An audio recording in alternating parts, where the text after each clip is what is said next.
Hello दोस्तों, KLD classes में आप सभी का स्वागत है। आज हम बात करेंगे कि क्या नेपाल देश में एमसीसी प्रोजेक्ट लागू होगा या नहीं। अगर लागू होता है तो नेपाल को कितना फायदा मिलता है, अगर लागू नहीं हुआ तो कितने नुकसान नेपाल देश को उठाने पड़ेंगे। इन सभी के बारे में जितने भी प्रश्न आपके मन में बनेंगे सभी को डिस्कस आज हम इस वीडियो में करेंगे। वर्तमान में बढ़ते विरोध के कारण से सबसे बड़ा सवाल यह भी है कि क्या इस समझौते को संसद की मंजूरी मिलेगी या फिर अमेरिकी अपनी मदद को वापस लेगा। इन सभी मुद्दे को समझने के लिए हमें पूरी घटनाक्रम को समझना होगा कि एमसीसी प्रोजेक्ट जो है वो अमेरिका और नेपाल के बीच में कब से शुरू हुआ और आज 2022 में हम कहां पर पहुंच चुके हैं। चलिए शुरू करते हैं। MCC project the millennium challenge corporation के नाम से जाना जाता है। 2006 पहली बार नेपाल देश को एमसीसी मुख्यालय से मीटिंग के लिए पत्र है जिसमें नेपाल के वित्तीय प्रबंध के बारे में जिक्र किया गया था। 2010 अमेरिका ने नेपाल की वित्तीय स्थिति का अध्ययन कर नेपाल को एमसीसी समझौते के लिए कहा। वर्ष 2011 में एमसीसी बोर्ड ने नेपाल को इस समझौते के लिए सही पाया और नेपाल ने इसके लिए आवेदन किया। दिसंबर 2012 एमसीसी बोर्ड ने नेपाल को लाभ देने के लिए सेलेक्ट किया और यहीं से समझौते की शुरुआत होती है। तो इस तरह से सबसे पहली जो समझौते की शुरुआत हुई थी वो दिसंबर 2012 में हुई है। दिसंबर 2014 एमसीसी बोर्ड ने अधिक राशि के निवेश के लिए नेपाल देश को पूरी तरह से सक्षम बताया। अप्रैल 2015 की बात है। एमसीसी का जो ऑफिस है वो नेपाल देश की राजधानी काठमांडू में खोला गया। अगस्त 2017 एमसीसी बोर्ड ने नेपाल के लिए $500 मिलियन की एक बड़ी राशि प्रस्तावित की। इतनी बड़ी राशि अभी तक नेपाल देश में किसी भी देश ने एक साथ इतनी राशि इन्वेस्ट नहीं किया है। इस तरह से अमेरिका और नेपाल के मध्य पूरी तरह से जो समझौता हुआ एमसीसी को लेकर वो 2017 में हुआ। जुलाई 2019 नेपाल सरकार ने संसद से पास कराने के लिए एक प्रस्ताव रखा लेकिन आज तक पास नहीं हो पाया। दिसंबर 2019 नेपाली कम्युनिस्ट पार्टी ने इस समझौते को लेकर सभी बातों को स्पष्ट करने के लिए कहा कि जो सरकार है इस तरह से पूरी बातें स्पष्ट करे कि क्या सही है क्या गलत है। कुछ ऐसा ना हो कि जो छुपाया जाए जिससे बाद में आके नेपाल देश को नुकसान उठाना पड़े। जनवरी 2020 चीनी राजदूत ने कहा कि नेपाल में कोई भी देश आर्थिक निवेश या मदद कर सकता। फरवरी 2020 एनसीपी पार्टी ने 3 सदस्यों की एक टीम बनाकर इस समझौते को अध्ययन करने को कहा और टीम ने इस पर सवाल उठाया और संशोधन की मांग की। इसके बाद से काफी विवाद नेपाल में देखने को मिला। सितंबर 2021 नेपाली वित्त मंत्रालय ने एमसीसी मुख्यालय को पत्र भेजकर संशोधन की मांग की। जवाब में एमसीसी के वाइस प्रेसिडेंट को नेपाल की यात्रा पर भेजा गया। इसके साथ ही कई स्थानों पर इसको लेकर बैठक भी हो चुकी है लेकिन अभी भी ये डिसाइड नहीं किया गया कि एमसीसी जो समझौता है ये नेपाल में कब लागू होगा कब नहीं होगा।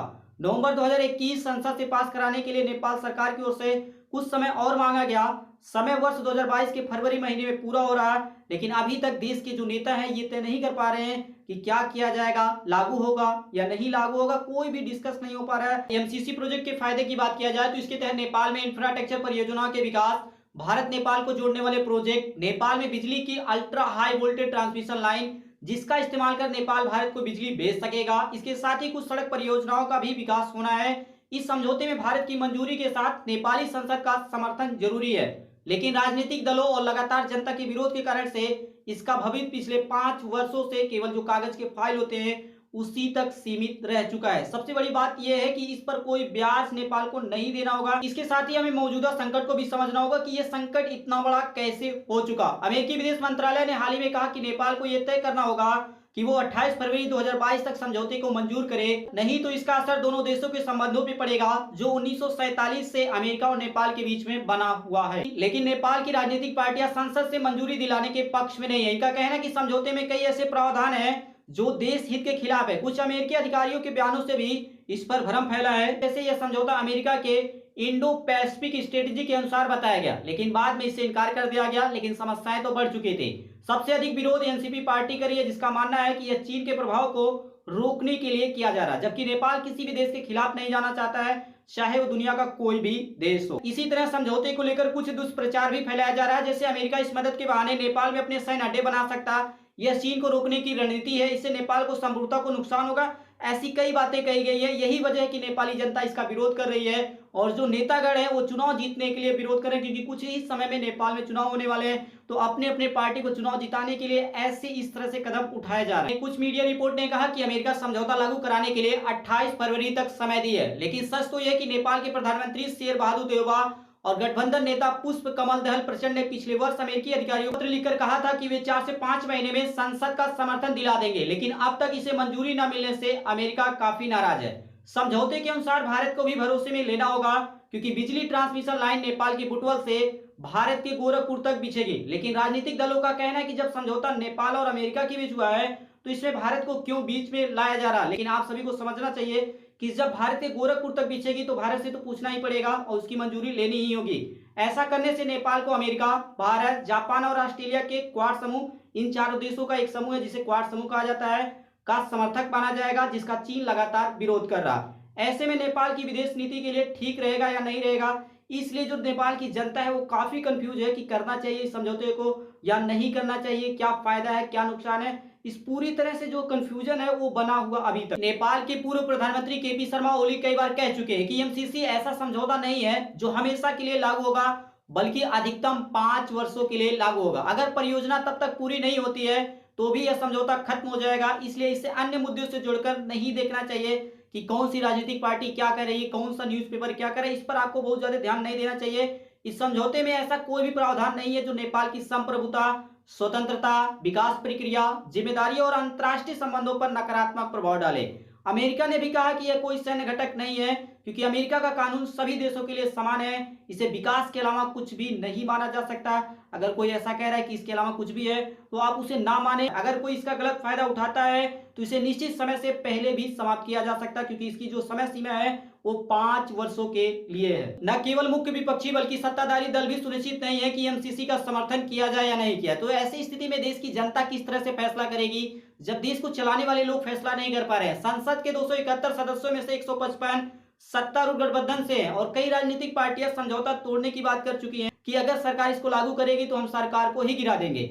जैसे चीन के बीआरआई प्रोजेक्ट अपेक्षित गति से आगे नहीं बढ़ पाया, जिस पर आज भी कुछ गंभीर सवाल खड़े होते हैं। कुछ ऐसा ही एमसीसी के साथ भी देश की जनता को लग रहा है कि ऐसा हुआ है तो फिर इसके साथ भी ऐसा हो। इस तरह से लागू न करने के लिए जगह जगह पे विरोध हो रहा है। मई 2017 में बीआरआई का सदस्य बनने के मात्र 3 महीने बाद नेपाल एमसीसी का हिस्सा बन गया। सवाल ये भी पूछा जा रहा है कि कहीं कोई बाहरी दबाव तो नहीं है जिसके कारण से ऐसे फैसले या इस तरह के समझौते समय समय पे अलग अलग देशों के माध्यम से किए जा रहे हैं। नेपाली नेताओं ने आज तक नेपाल की राष्ट्रीय हित को प्राथमिकता क्यों नहीं दी है, यह भी एक प्रश्न है। देश को नुकसान तब होता है जब अपनी सत्ता के लिए बेईमानी की हदों को पार करने वाले राजनीतिक नेतृत्व करता है। जिस भी देश में अगर देखा जाता है कि नेता नहीं सही होता है तो उस देश की अगर जनता कितनी भी सही हो, वहां पे कभी भी इस तरह से विकास या वो देश आगे नहीं बढ़ सकता। यदि वर्तमान राष्ट्रीय बहस को बिना पक्षपात के आगे नहीं बढ़ाया गया और कुछ महत्वपूर्ण फैसले नहीं लिए गए तो देश एक गंभीर संकट में डूब जाएगा। ये बात सभी को ध्यान रखनी चाहिए। इस तरह से नेपाल देश में समस्याएं लगातार बढ़ रही है। जैसे देश की अर्थव्यवस्था पूरी तरह से आयात पर निर्भर हो गई, अर्थात हमें दूसरे देशों पर अधिक से अधिक निर्भर होना पड़ रहा है। ऐसी परियोजनाएं तो अपनी दम पर भी बनाई जा सकती है, लेकिन कोई इसकी शुरुआत तो करे। लाखों युवा रोजगार के लिए देश से बाहर है। देश इतनी बड़ी युवाओं की संख्या को आकर्षित नहीं कर पाया जो किसी न किसी कारण से दूसरे देशों में रहते हैं। देश के उद्योग और अर्थव्यवस्था में उत्पादकता का जो वास्तविक योगदान है वो इस समय अगर आप देखेंगे नेपाल में तो वो जीरो की ओर बढ़ा धीरे धीरे घटता जा रहा है। अर्थात हमें अधिक से अधिक दूसरे देशों से जो सामान है, चाहे वो खाने पीने या किसी भी प्रकार की चीजों को हमें दूसरे देशों से मंगाना पड़ रहा। सत्ता में रहते हुए और विपक्ष में रहते हुए एक ही मुद्दे पर अलग अलग विचार रखने के कारण से जो देश की विदेश नीति है वो पूरी तरह से बिगड़ चुकी है। अगर आप देखें नेपाल के जो नेता हैं सत्ता में रहेंगे तो उसी मुद्दे पे कुछ दूसरा कह रहे हैं, जैसे ही विपक्ष में चले जाएंगे उसके बाद दूसरी उनकी तो जो विचारधारा है वो पूरी तरह से बदल जाती है। 1947 से नेपाल और अमेरिका संबंध स्थापित होने के बाद से ये पहला कड़ा संदेश है। अमेरिका ने ही संयुक्त राष्ट्र की सदस्यता हासिल करने में नेपाल की मदद की है, इस बात को भी लोगों को समझ लेना ही चाहिए। समझौता रद्द होने से न केवल अमेरिकी सहायता बल्कि अन्य समर्थन और निवेश में भी कटौती की जा सकती है जो नेपाल को अन्य देशों और बड़ी बड़ी संस्थाओं से मिल रही है। इसमें पूरी तरह से कटौती की जा सकती है, इस बात की भी आप संभावना लगा सकते हैं। इस तरह से इस वीडियो के अंतिम पॉइंट की ओर बढ़ा जाए तो संप्रभु नेपाल देश द्वारा किए जाने वाले फैसले को लेकर हाल ही में अमेरिका चीन की जो वाक युद्ध हुई है वो नेपाल की स्वतंत्रता और सुरक्षा के लिए खतरा है। नेपाल में हर महत्वपूर्ण घरेलू, राजनीतिक, आर्थिक और रणनीतिक विकास को साजिश के तहत देखने और गलत तथ्यों के रूप में छिपाने और भ्रम पैदा करने की लगातार कोशिश की जा रही है। नागरिकों से अपेक्षा की जाती है कि वे अपने स्वयं के विचार बनाएं और विभिन्न माध्यमों से खुद को व्यक्त करें कि क्या सही है क्या गलत है। वो दूसरों चीजों पे बहुत ज्यादा ध्यान ना दे, वो देखिए कि सरकारी आंकड़ा क्या है, जो सरकारी वेबसाइट है उस पर जाके चेक करें। भारत, चीन और अमेरिका के साथ नेपाल के जो संबंधों की अपनी अपनी विशिष्टता है जिसकी एक दूसरे से तुलना नहीं की जा सकती। अमेरिका ने नेपाल में क्या किया, चीन ने क्या किया, भारत ने किया या किसी और देश ने किस तरह से नेपाल में क्या किया, इस पर आप बहुत ज्यादा डिस्कस इन सभी को तुलना नहीं कर सकते, क्योंकि अलग अलग देशों की स्थिति है, अलग अलग देशों की जो कंडीशन होती है। उसी तरह से अगर आप नेपाल की जो भौगोलिक स्थिति देखें तो इस तरह से सभी की अलग अलग होती है, जिसके कारण से जो समस्याएं होती है और जो वहाँ पे प्रॉफिट या जो लॉस होता है उस तरह से सबका अलग होता है। तो ये थी हमारी आज की सबसे इंपॉर्टेंट इन्फॉर्मेशन। एमसीसी जो प्रोजेक्ट है इसको लेकर हमने बात किया। इस तरह से मैं समझ सकता हूँ कि आपके जो सभी प्रश्न होते हैं, जो डाउट हुए हैं, जो डाउट थे वो सभी आपके क्लियर हो गए। अगर ये वीडियो आपको पसंद आए तो वीडियो को लाइक करिए और अधिक से अधिक लोगों के पास शेयर करें, जिससे जो लोग कंफ्यूजन है कि एमसीसी प्रोजेक्ट क्या है, इससे क्या नेपाल को फायदा होगा या अमेरिका को फायदा होगा या क्या और समस्याएं पैदा हो सकती हैं, किस तरह से समस्याओं का सामना करना पड़ेगा, इन सभी के बारे में मैंने पूरी तरह से डिटेल से बात किया। इसी प्रकार से बने रहिए। बने रहने के लिए आप सभी दोस्तों का केएलडी क्लासेस की ओर से धन्यवाद।